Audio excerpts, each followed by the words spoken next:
Porpoise Pod. Welcome on in, everybody. Brendan Tobin here alongside my co-host Alejandro Solana.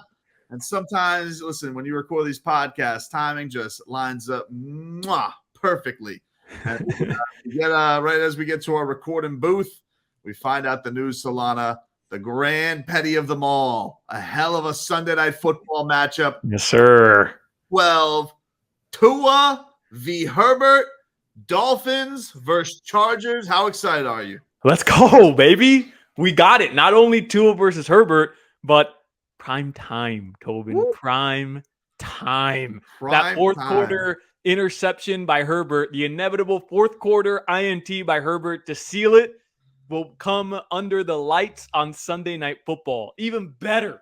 Look, better. There's been a lot of social media frauds exposed lately. You know, Elon Musk, the Liver King, and now Justin Herbert, social media quarterback, about to be exposed. Tua's going to show him some real quarterbacking, what it's all about. All these people who said a generational mistake, the Miami Dolphins, what a catastrophe this franchise may not taking this guy.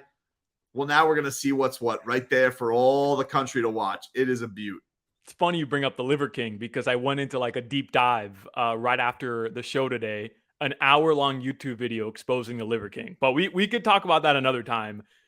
Exposing Justin Herbert just brings a smile to my face, Tobin. It is going to bring such a smile to my face when Tua outplays the bum Justin Herbert on primetime football. I cannot wait, man. I cannot wait. I am so excited for these next three games. I mean, like every game we've been talking about it. This is the most exciting Dolphins season in a long time. But now, like, the stakes are raising. You have Mike McDaniel talking about nothing like competitive December football. A lot of Dolphins fans, they worry about the old December swoon. And I don't feel that, man. I just feel like this team really can compete with anybody. And you had to think with these upcoming three matchups, what games are going to be better than these in the next 3 weeks between Dolphins, Niners, Dolphins, Chargers, and Dolphins and Bills. I thought Dolphins Bills probably had a chance. I imagine the Bills probably complained because nighttime, just too many elements. You just never know with night. So they probably bowed out. It's got to be 1 p.m. and it's got to be a perfect, like, cool 65 degrees. If not, Bills fans don't want to hear about the game, and the excuse machine starts getting cranked for Josh Allen.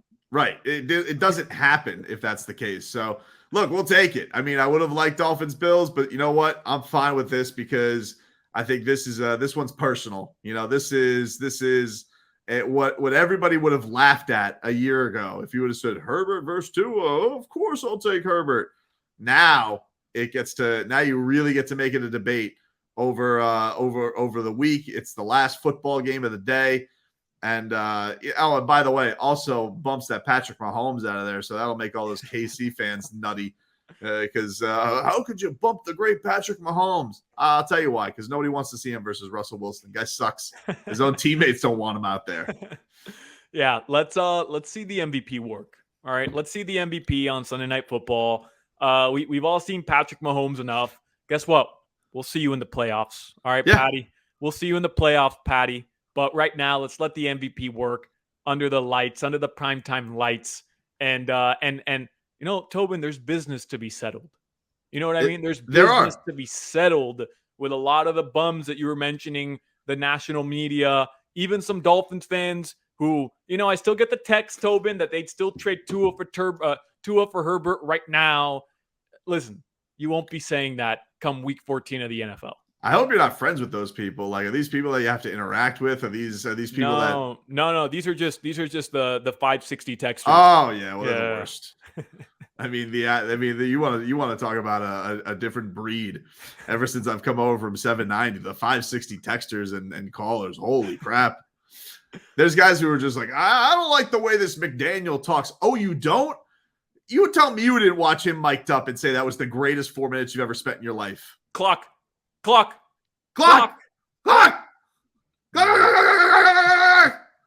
Nice. As we turn our attention to this week, because we're very excited about the flex. We got a big one coming up this week. We got beef. Oh, we got social media beef amongst former teammates in this Mike McDaniel reunion game coming up against the 49ers as the Porpoise Pod swims on after this. Can I just offer up a little optimism going into this game, because I've fallen victim here to the Niners little win streak or whatever. Like I think they've won 5 of their last 6, and the only loss is to the Chiefs. Tobin, I was looking through their schedule. They kind of haven't beat anybody. I don't know if you've done this yet. I don't know if you've done this little exercise yet, but all right, let's run through some of their wins. Their most recent win against the Saints, 13 points against New Orleans. If you ask me, that's a disappointment. If you ask me. I mean, come on, dude. I mean, 13 points. They held them scoreless. We know the Niners defense is really good. We know. They beat the Cardinals. Okay, big deal. I mean, their quarterback is playing Call of Duty nonstop. Right. Could have been some Fortnite. Who knows? They beat the Chargers. Okay. I mean, we'll have that checked off in 2 weeks. No big deal. The Rams are the worst returning Super Bowl team in the history of the NFL. Hungover. They lost to the Chiefs. They lost to the Falcons. And then they beat the Panthers and the Rams one more time. I mean, that's it. They beat the 49ers. I mean, but I don't even think Garoppolo was playing at that point. So I mean, I guess he did play in that game. I just checked. Are we really that impressed? Like, what's their season-defining victory there? What, they beat the Super Bowl defending champs twice? They beat the Chargers at home 22-16. Like, who have they beaten that you're saying, like this is a contending team? I think it's very hard in the NFL to have a signature win really that impresses anybody unless you've beaten the Chiefs. I thought it was supposed to be the Bills, but apparently it's discredited because of temperature. But I think it's hard. Like, if people are doing this with the Dolphins too. Like, I was listening to that idiot Bart Scott today, and he was like, "Well, who have they beaten?" And then he's like saying basically the Dolphins are going to go on a 5-game losing streak because now the real competition starts. Okay, not acknowledging that they've already beaten the Bills. But I would say that the thing that I find funny about this, look, the Texans are awful. We all know this. I'm not trying to. You should have done everything you did against them, and probably even more impressively in that second half. Whatever, but. The Lions, first of all, this Tony Romo was orgasmic talking to Jim Nantz about, Jim, the Lions are for real. And it probably should have beaten the Bills. Justin Fields has been the toast of the town of the NFL the second half of the season. Everybody loves him. He was amazing against the Dolphins. Yeah. And they beat them. Cleveland, they just beat Tom Brady. It's not like they're full of bums. They have a lot of talented players on that team. It's not one of the worst teams in the league. I'm not trying to say they beat, Leroy Horde's Cleveland Browns or any kind of monster like that. But listen, they got decent talent all over the place and everybody knows it. So I don't think the Dolphins have had some like cream puff schedule. I'm very impressed that they've gone through this and they haven't lost any games. And I do think that, they should have won all these games. But to sit here and be like, oh man, the Dolphins, they've gotten to beat a bunch of one-win teams. Not the case. And also, they're putting up 30 plus on all these teams. Nobody else is doing that. This 49ers team, you having to eke out wins against Andy Dalton. Get the hell out of here. Plus, the Dolphins did what they're supposed to do. I told you, that's why I'm so impressed.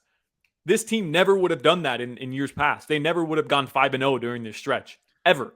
And you have to figure out how to win close games. Like, to me, that's a huge proponent of how you're going to be able to win down the stretch of an NFL season. Because, come playoff time, these games are tight. You don't blow out teams in the playoffs very rarely. So if anything, to me, the fact that they're able to go into Detroit at Ford Field and be down in the first half and then come back, shut out the Lions and just have Tua throw for 1,000,000 yards, be down versus the Bears and come back and win that game. Like, to me, that if anything, that helps their case as one of the better teams in the NFL.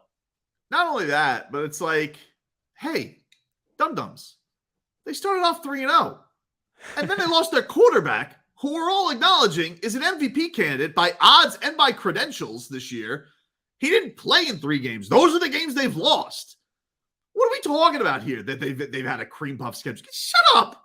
It's all of you. You're all stupid. You sound stupid. You are stupid. And by the way, Chris Sims, don't think I didn't see what you said.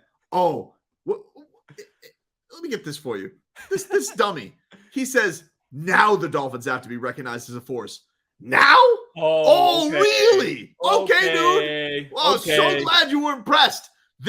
I will tell you this. This was the least impressive Dolphins game of the season. And that's what they have to be recognized as a force for?